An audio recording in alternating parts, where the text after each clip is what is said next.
And ladies and gentlemen, I started working on my dream. And most people don't work on their dreams. Why? For many years I didn't. One is because of fear. The fear of failure. What if things don't work out? And the fear of success. What if they do and I can't handle it? The other thing is that most people, ladies and gentlemen, they get comfortable. They stop growing. They stop working on themselves. They stop stretching. They stop pushing themselves. And they end up becoming very cynical about life. And they throw in the towel on themselves, on their families, and on their dreams. And the other thing is that most people don't feel worthy. What I'm doing now, I could have been doing years ago. But because I did not have a college education, because I didn't believe in myself, because I allowed other people's opinion of me to control my destiny, I didn't act on my ideas. So I applaud you for your dreaming, for your running toward your dream. I applaud you for believing in yourself, because that's what life is about, stretching and challenging, looking for ways that you can begin to improve yourself. And ladies and gentlemen, as a result of stretching out, of acting on my dream, and I don't know what that dream is for you, I can tell you that it's possible. No one could have convinced me that after just over 6 years, I would have my own book entitled Live Your Dreams. Just over 6 years, I would have 5 specials on public television. Just over 6 years, I've done motivational speaking for AT&T, Procter & Gamble, McDonald's Corporation, Xerox, IBM. Just over 6 years. I will now have my own talk show that will premiere on Monday, Labor Day. I'm saying to you, your dream is possible. Your dream is possible. But not only is it important that you believe and begin to know that it's possible for you to live your dream as you run toward it, but I've done something that I want to share with you called Choosing Your Future. In fact, I've developed a set of tapes talking about how to begin to create your own reality by choosing your future. And not only is it important for you to know it's possible for you to choose your future, but it's necessary that you work on yourself, that you develop yourself.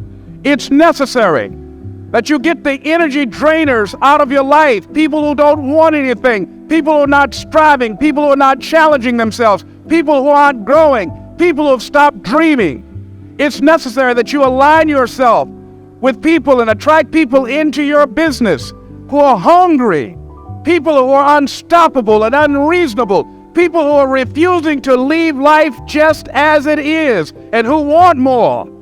My mother used to say, birds of a feather flock together. If you run around with losers, you will end up a loser. It's necessary that you get the losers out of your life if you want to live your dream. It's necessary to know that everybody won't see it, that everybody won't join you, that everybody won't have the vision. It's necessary to know that a lot of people like to complain, but they don't want to do anything about their situation, that you are an uncommon breed. You have to know within yourself that I can do this. Even if no one else sees it for me, I must see it for myself. That's necessary. It's also, ladies and gentlemen, necessary that you be creative when you're working on your ideas, that you understand the importance of changing up, of readjusting your strategies. Many times we can have a great idea, but if you're not advancing it in the right way and things don't happen, you become discouraged and think the idea doesn't work. No, that's not true.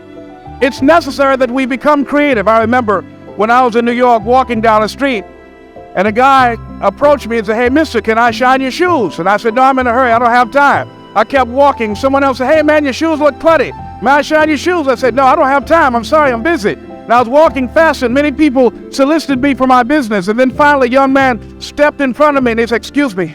And he started counting, 97, 98, 99, 100. He said, "Sir?" I said, "Yes." He said, "Come here, please." I said, "What is it?" He said, "Today is my birthday.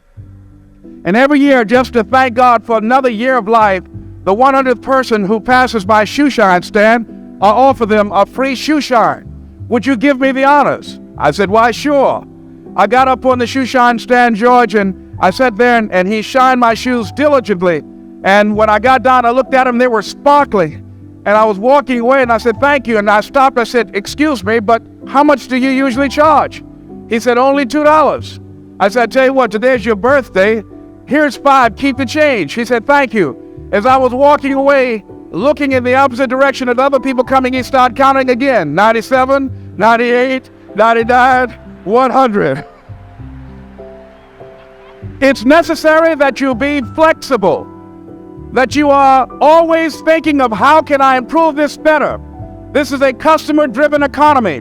It's necessary for you to always explore various ways in which you can improve the quality of service that you're providing for the people in your organization. I remember something a major company had talked about, the extra value service they were providing for their customers. And the lady who had the news conference summarized it this way. She said, it's not our intention to satisfy our customers or to please our customers. Our intention is to amaze them. It's necessary, if you're going to compete today, that you look for ways to amaze your customers by being one of those individuals that keep your commitments, that keep your word, that's relentless. It's necessary as you work with the people that you bring into your organization, that they see that you are a good example of a person to work with, because you model integrity and determination and ambition and truth and honesty and the way in which you conduct business. The next step is, that is you. That is you. That no one can do it for you but you. And even though you face disappointments, even though you will experience some setbacks, it goes with the territory. You must understand that. I remember I was playing a game with my 9-year-old son, John Leslie, and I beat him 10 straight games in a game called Connect 4. And finally, I said, John Leslie, I'm bored. I don't want to play you anymore. And I got up. I said, I'm ready to go to sleep now. And repeat out to me, please. Let's say this together. It's not over until I win. John Leslie said, no, you can't go now, Dad. I said, why? He said, it's not over until I win. That was his attitude. We sat down and we played several other games.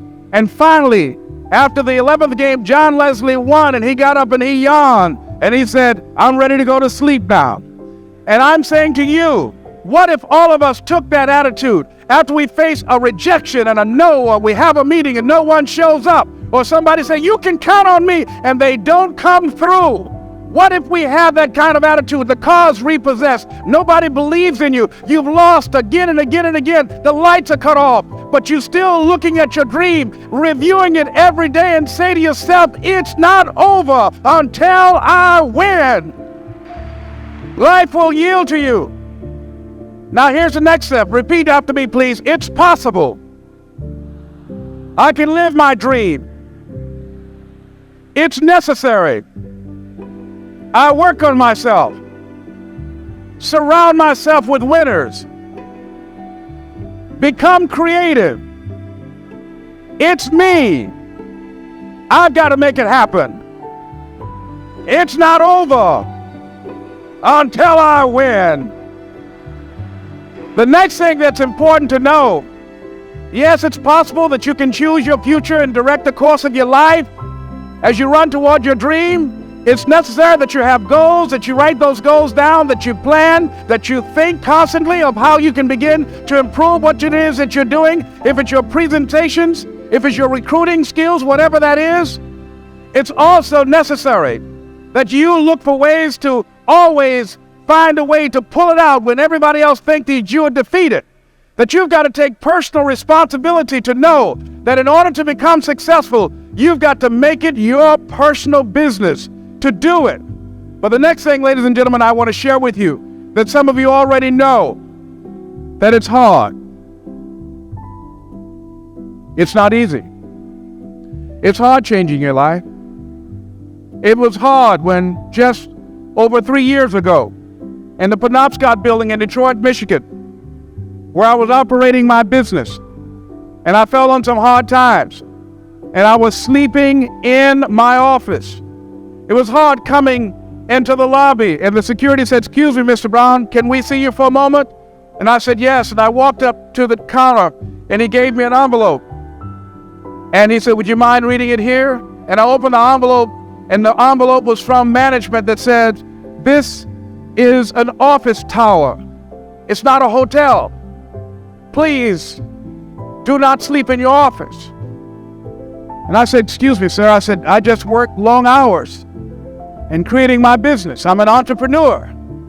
And right now things are bad for me, but they're not going to be this way always. And I just asked for the opportunity to continue to operate like I'm doing. I'm not trying to make this my home. And it was hard coming through the lobby. And sometimes they would laugh. There's a guy talking about becoming successful. And look at him. He's bathing in the bathroom upstairs on the 21st floor. He sleeps on the floor. Him and two other dreamers up there. Look at him. It was hard, ladies and gentlemen, coming to speak to people. And I was facing financial difficulties in my own life. I was behind on my bills and my dreams, and I'm saying to them, you can live your dream. It was hard, ladies and gentlemen. It was very difficult to pick myself up each day believing that I could do it. There were times that I doubted myself. I said, God, why is this happening to me? I'm just trying to take care of my children and my mother. I'm not trying to steal or rob from anybody. Why did this have to happen to me? It was very hard. And here's what I want to say to you. For those of you that have experienced some hardships, don't give up on your dream. No one could have convinced me by holding on, by continuing to push forward, by continuing to run toward my dream, that one day I would have my own talk show. It's a long shot, ladies and gentlemen, from Liberty City, an abandoned building on a floor, never knowing my mother or father. It's a long shot. Being here with you today in this dome in Atlanta, it's a long shot. No college training, labeled educable, mentally retarded, but I kept running toward my dream. Don't stop. Don't stop. Don't stop running toward your dream.